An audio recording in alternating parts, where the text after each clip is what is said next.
और हम सीधे ले चलते हैं आपको आगे रूप की ओर।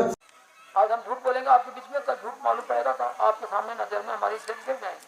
फायदा होगा क्या बताना? सच बताएंगे फायदा होगा, झूठ बोलेंगे तो हमारा नुकसान हो जाएगा। तो ये उसकी हालत है। उसका भाई मर्डर केस में बिल्कुल सजा काटा हुआ है, तो उसके साथ कोई और घूमता है, वो सब सजा याफ्ता लोग, गुंडे लोग, बदमाश लोग हैं।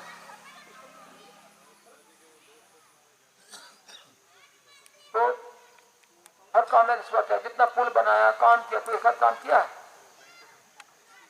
और का पुल टूट के बह गया, तालाब टूट के बह गया, धमेरिया पुल टूट के बह गया, उधर के लोग आए हमारे साथी बैठे हुए, 4 बार पुल टूट गया। क्या काम करना है? कॉलेज बनाया, वहां पे कॉलेज की बिल्डिंग बनाया, वहां नामसा में कॉलेज खोला नहीं, उसने बिल्डिंग बनाई थी, बिल्डिंग बनाई वहां नामसा में। 8 करोड़ का बिल्डिंग है, मुश्किल से 2-2.5 करोड़ लगा है, बाकी सब पैसा खा गया। ठेकेदार उसी का था, ठेकेदार उसी का था, कोई बालाघाट था, वैध करके पूरे पैसे खा गया। अब जरूर जाके एक भी डेस्क नहीं है, सब पूरा होली में जलाने के लायक है, बड़ी होली में जलाने के लायक सब पूरा, एक भी ठीक नहीं है। 2 महीने से उसका उद्घाटन कर दिया कॉलेज के भवन का बैठने के लिए, अभी तक वहाँ बच्चे बैठे नहीं, छात्र लोग बैठे नहीं, बैठने की जगह ही नहीं है। 3rd क्लास काम पूरा, पैसा खा गया पूरा। बागेश्वर धाम में बाबा, ये बाबा के नाम से मालूम है आपको, 50 लाख रुपए लिया अधिकारी से, 50 लाख अकेले एक अधिकारी से, विभाग का 50 लाख अकेले से लिया है। और पूरे मध्य प्रदेश से मालूम कितना पैसा वसूल किया? हर जिले से 25-25 लाख, 52 जिले, कितना पैसा वसूल। और जितने भी हमने अपने भारत देश बनाने में कितनी रियासत हमने उनको विलय करके दी है, आपको मालूम है? नहीं मालूम? 564 टोटल रियासत थी इस देश में, जिसमें से 258 रियासत हमारी आदिवासियों की, जिसमें से 26 या कुछ रियासत पाकिस्तान में गई।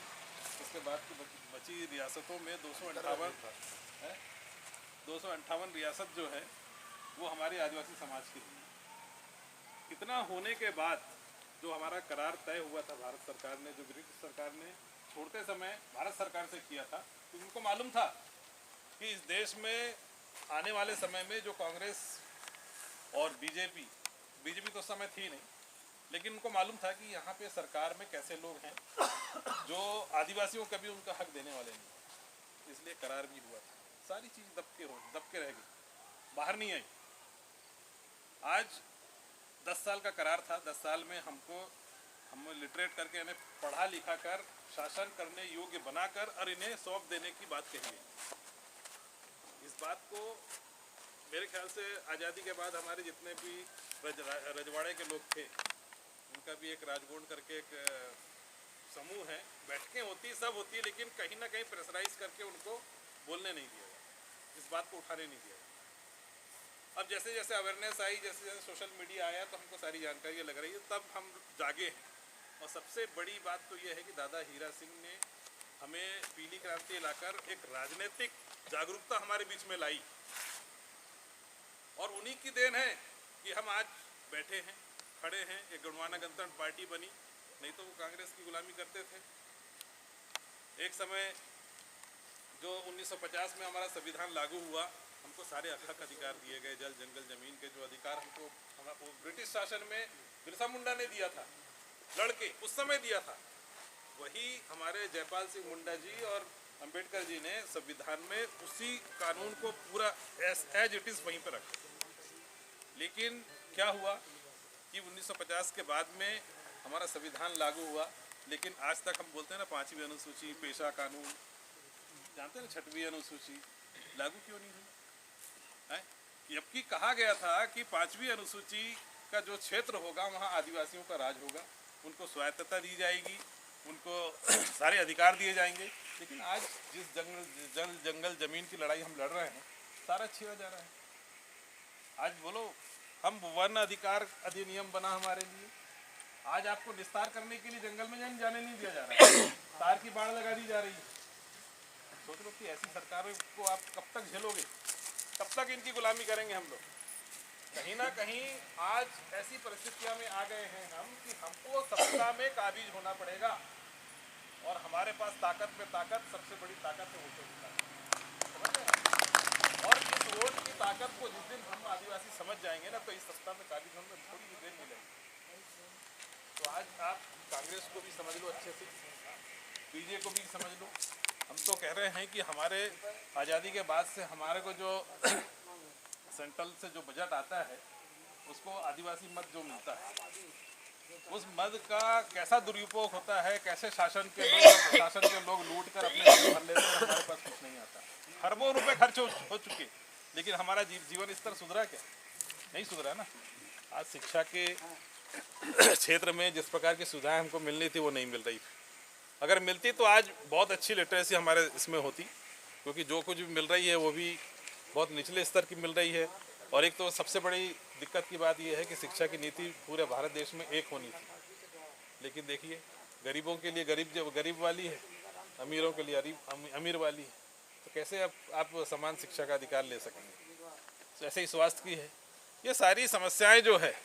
और सबसे बड़ा तो ये है कि 5वीं अनुसूची में जितने भी हमारी माइंस है, इतने बड़े बड़े फॉरेस्ट है, नेशनल फॉरेस्ट है, इनका कहना चाहिए दोहन कौन कर रहा है? सरकार कर रही है।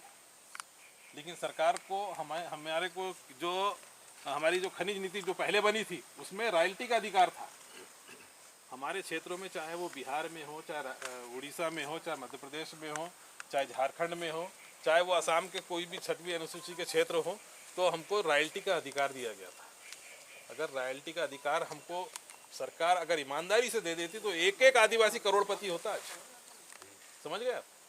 क्योंकि जितने भी बड़ी बड़ी खनिजों की जो भंडारण है वो हमारे क्षेत्रों में है और वो हमारे अधिकार क्षेत्र थे। आज 5वीं अनुसूची 6वीं अनुसूची जो दी गई है वो अधिकार क्षेत्र है, स्वायत्तता के क्षेत्र है। लेकिन क्या है, हमको क्या मिल रहा है? विस्थापन के नाम पे 10-10 लाख रुपया। भाई हम जिस इको सिस्टम में रहे हैं, जहाँ हमारे पुरखे रहे हैं, उस पुरखों की जमीन छोड़ के हमको भगाया।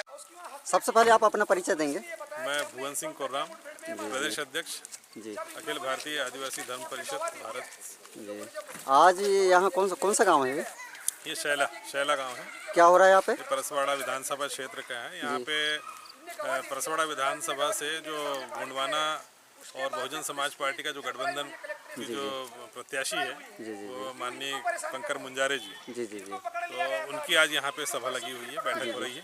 यहाँ जो 52 गांव के लोग इकट्ठा हुए हैं, उनके बीच में अपनी बातें रखें। जी, आप सर्व आदिवासी समाज के प्रदेश अध्यक्ष हैं और इस बार क्या आप सर्व आदिवासी समाज के प्रदेश अध्यक्ष होने के नाते क्या इस बार आप का समर्थन गोंडवाना गणतंत्र पार्टी को है?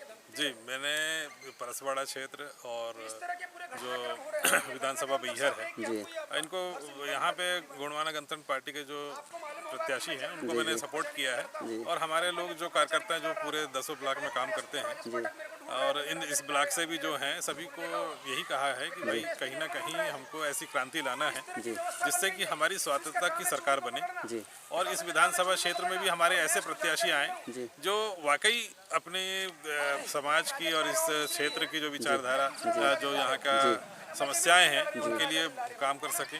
यहाँ पे आदिवासी समाज बहुत विशाल रूप में रहता है और यहाँ फॉरेस्ट के किनारे लगा हुआ है और जो हमें संवैधानिक अधिकार जो मिले हुए हैं उनके तहत काम करने वाला ऐसा व्यक्ति हो जो उनके लिए एक न्याय संगत काम कर सके और उनके जो अधिकारों को दिला सके, ऐसे व्यक्ति को हम यहाँ पे लाना चाह रहे हैं। और परसवाड़ा विधानसभा से जैसे हमने माननीय कंकर मुंजारे जी का पूर्व कार्यकाल देखा है कि वो किस तरह दबंगाई के साथ में अपना नेतृत्व करते हैं, जिससे एक गोंडवाना समाज को एक सीख भी मिलेगी, सीखने मिलेगा, उनका मार्गदर्शन मिलेगा और आने वाले समय के लिए हमारी जो युवा पीढ़ी है वो उनसे कुछ अच्छा सीख पाएगी और हमारे लिए कहीं ना कहीं अच्छे रास्ते खुलेंगे। सर, कांग्रेस और भाजपा ये इन पार्टियों को आपने क्यों ऐसे, इनमें क्या गलती है जो इनको आप अपने सपोर्ट में? देखिए, हम आज़ादी के 75 वर्षों से इन दोनों पार्टियों को देख रहे हैं कि जिस प्रकार से इनका शासन रहा है और जो निचले तबके के लोग हैं, जो कहना चाहिए कमजोर वर्ग के लोग हैं, इनके साथ में इन्हें चुनाव के समय किस प्रकार का प्रलोभन दिया जाता है और पूरे 5 साल इन लोगों को उनके हक अधिकारों से वंचित रखा जाता है, उनके साथ में शोषण होता है, अत्याचार होता है, बहुत सारी ऐसी घटनाएं होती हैं जिससे कि लोगों का जो मन है वो इनसे हट गया है।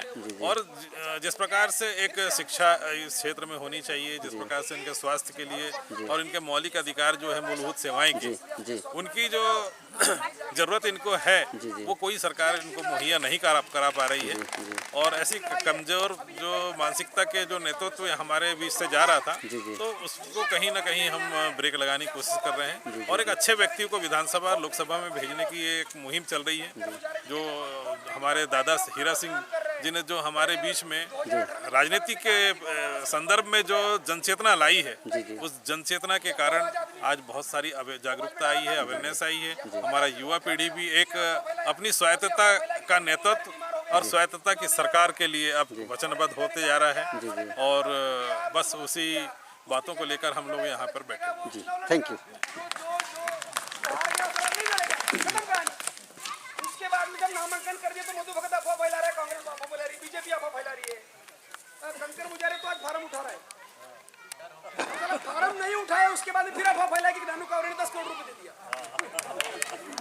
और अभी कई तरह की अफवाह आएगी। अभी कल की एक अफवाह आई है यहाँ भीड़ी में, मधु भगत की बहन बोल रही है, मधु भगत खुद बोल रहा है कि कंकर मुजारे ने गोंडवाना गणतंत्र पार्टी का जो समर्थन है वो कांग्रेस को दे दिया।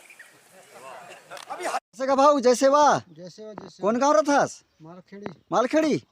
अरे ध्रुवे साहब, अभी चुनाव आए गई से तो यहाँ 5-6 जन खड़े हुई ने, पंजा वाले भी खड़े हैं, फूल वाले भी खड़े हैं, और तुम्हारे झाड़ू वाले भी खड़े हैं, और गोंडवाना गणतंत्र पार्टी ले जो है दादा हीरा सिंह मरकाम जी के पार्टी ले कंकर मुंजारी या बार खड़े हैं। तो या बार कैसे केनला वोट देने हैं? गोंडवाना गणतंत्र पार्टी देवो। गोंडवाना गणतंत्र पार्टी ऐसे? अच्छा, तो हाँ, जैसे हो भाई, जैसे वाह, जैसे हाँ। कैसे धाम चला थो? गोंडवाना धाम, बावनगढ़ के देवी देवता।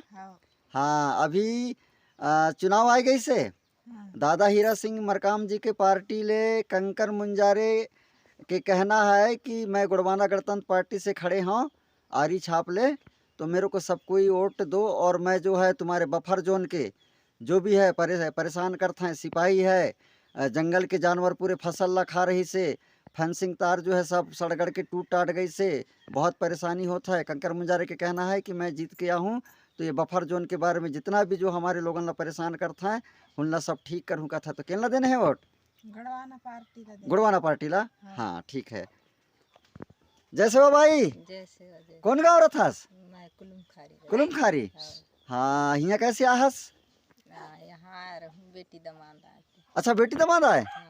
हाँ, तो हिन तो मालखेड़ी वाले पूरे गोंडवाना ला देवो कथा है, यहाँ सम्मेलन भी होता है, यहाँ के मालखेड़ी के पूरे सम्मेलन में जाता है बेजा, और यहाँ के पूरे यहाँ के महिला से लेके बाल बच्चा से लेके पूरे अपने लुगरा और धोती और पीरे गमछा लेके यहाँ ले निकलते हैं। बहुत नंबर 1 है मालखेड़ी।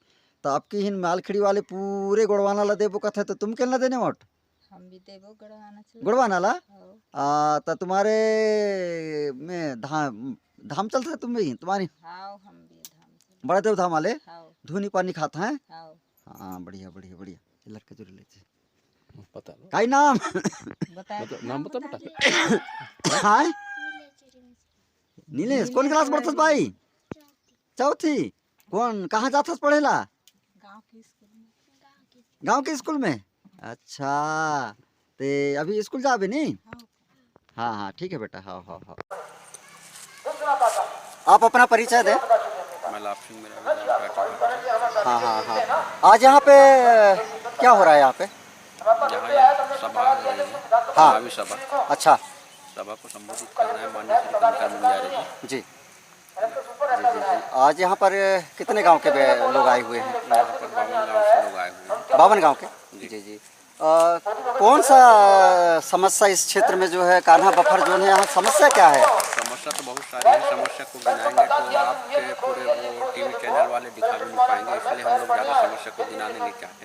जी जी जी। क्योंकि आप जी अच्छी चीज़ को नहीं दिखाते हो, इसलिए ज़्यादातर बोलना भी पसंद नहीं करते हैं। इस बार जो है परसोड़ा विधानसभा क्षेत्र में कांग्रेस है, बीजेपी है, आम आदमी पार्टी है, गोंडवाना गणतंत्र पार्टी है, तो किसका वजन दिख रहा है यहाँ पे? अभी फिलहाल आज के समीकरण कह रहा है गोंडवाना गणतंत्र पार्टी भारी है सब पे अभी आज के